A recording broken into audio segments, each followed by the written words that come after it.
Hi, welcome to Soul Kiss. My name is David Hauser, and this is... I'm Jana Keeler. And we're here to talk about love. You and I were talking earlier, that disturbing article I read about the millennials really not seeing a need for relationships. They have their technology, they have porn instead of sex. They don't really see a need to connect on any deeper level, and that to me is heartbreaking. Well, in Japan, women are dating their computers.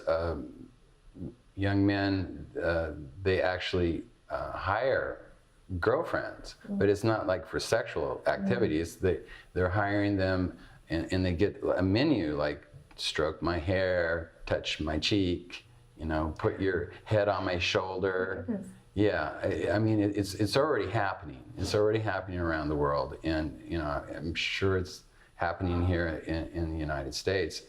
But I mean, if we don't do something as a culture, as a collective consciousness to route this back into empathy and compassion, then we're going to be looking at test tube babies. Yeah, not growing up in a somewhat complete family environment, whatever that might look like, but where there's two loving parents, no matter what gender they are. But it's important that kids have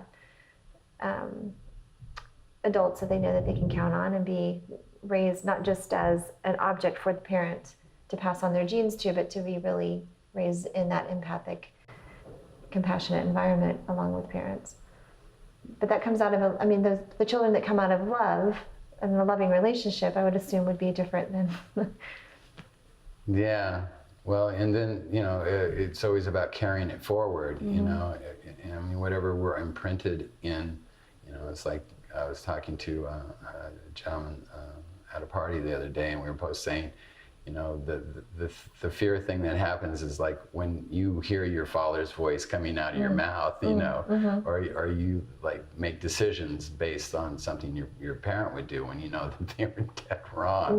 But it happens, and we really need to put a stop with that. But I think now that the kind of things that are happening is just like not being paid attention to at all. Right, and that's if we're using technology to babysit our children because we have real economic reasons to work or whatever, and childcare is expensive. I mean, there's a lot of factors in it, but right, if we're not engaging with the children as we raise them, and how do they know? How do they know what that connection is? Yeah, I mean, I was raised by the television. Both my parents worked, but there was good shows on. Fathers knows best. Good moral. Leave it to Beaver. I was seeing families interact in good parenting and stuff like that. But is there that on television now? No, there's like zombies chasing people around. I don't know. Entertaining, but not necessarily setting an example for our children. That's funny. And the studies show that parenting is something that's passed down generation to generation. Even primates. If a primate is grown up in a zoo and they have an offspring, they don't know what to do because they weren't shown. Yeah. It's not innate. It's something that you have to develop. And I mean, gosh, if we're losing that, what chance does love have in the future? Right. Yeah, I do find the outsourcing of parenting to be very common, and that's fine if you're able to afford really good childcare and the child can form a bond with the caregiver and the parents are still involved. I mean, it works well. But a lot of families don't have that option, and they have to outsource and aren't able to really engage as much with their children as perhaps they should. And then how do the children know how to parent when they, it is passed down? With 1 and 2 being divorced, I think a lot of children are coming into this world by accident, not because two people are in love and they've made an agreement to have children. They're like, let's have a child together. you know, I don't think these kind of words are being shared with people. I think, you know, people are having sex and someone gets pregnant and, you know, makes a decision, you know, that's what they want, you know, and I think because of that, you know, it just, this whole cause of love is just being more diluted and diluted and diluted. And I don't know how we're going to come back to it other than talking about it, seeing it, and you know, changing public perception to actually start talking about it too. Right.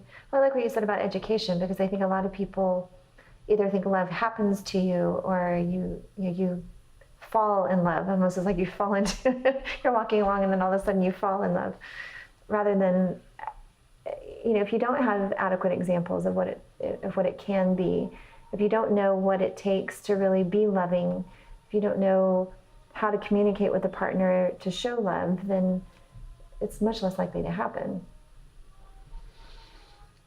Yeah, I mean, love is such a nebulous concept with people, but I mean, they know what it's like when they feel it. You know, I mean, it's like what you said earlier about that initial, you know, thing where you're all excited about somebody. You're talking about them, telling your friends, texting your friends.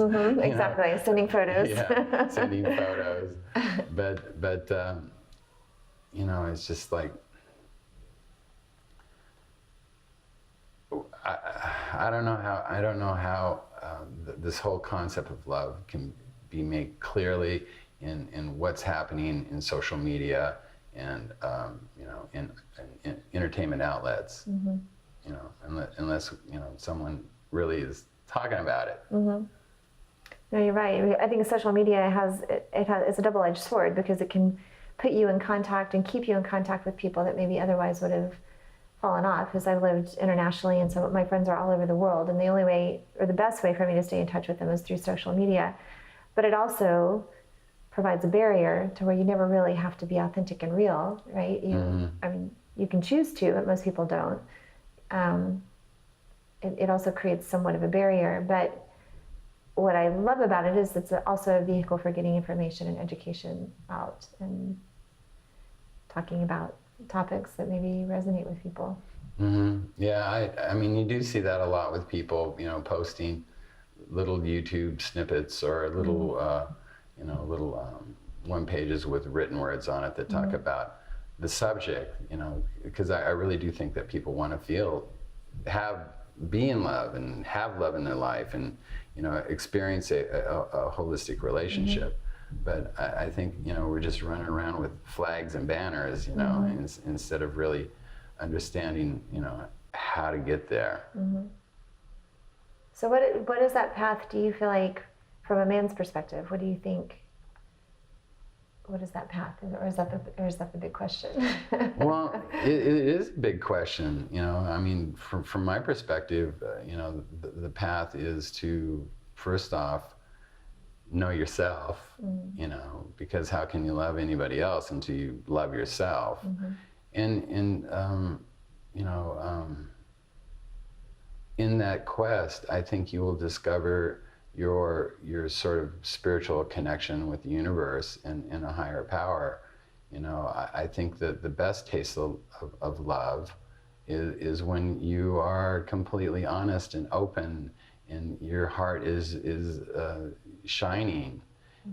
But for a man to get to that place, to even think about a shining heart, you know, it's a big leap for a lot of guys. It's a big leap for a lot of guys. But you know, they need to know how, you know, being able to expose something like that to a woman is so precious to her, because she recognizes it. And recognize it as being special, because it's so rarely seen. And the right woman will truly appreciate that. That's going to help. If men know that's what women want, and you know, they can see examples of it, then they can realize that, oh, when I feel that thing here, I should like actually express it, and it won't be put down, stepped on, crushed. You know, because I think, you know, the whole thing from boys, you know, poor boys, you know, they get so crushed on in their upbringing, and those make these hard shells that men live in, and you know, men are actually very sensitive creatures. I've realized that there's a lot more insecurity and sensitivity than I ever imagined. Yeah. That's why they get so defensive. That's why, you know, when in the conversation, if the way you understand things and the way he understands things are different, but yet the same thing, the semantics of that will make him go wild. Yeah, no, you're right. You're exactly right. Because he wants to be understood. He wants to, you know, my sensitivities, you need to know them. And you're trying to tell him, I see them, I get it, I know it. But he doesn't hear it in a language he understands, so he starts to go off. No, that's very true. You know. Or as soon as that little door is opened, then it can be scary. I think it can be scary to show vulnerabilities. I think women, I think there's such a role reversal. I think men are getting a little bit better at doing that, whereas women typically have been better about emoting. And again, a bit more holistic. You know, we emote in all areas of our life. We don't contain it into one. But now women are having to, you know, stepping into the corporate world, and so they're having to shut some of that off. And you know, it is becoming. I wonder if that will help or hurt coming closer together, and maybe women's understanding of men's insecurities and how they form that protective shell, because they're having to do that in the corporate world, and men shedding that a little bit. Yeah, there is a very strong role reversal, and we're going to talk more about that in a minute. Thank you all so much for watching Weekend with Jana and David. This is our pilot show, and we didn't get a chance to say goodbye, so oceans of love.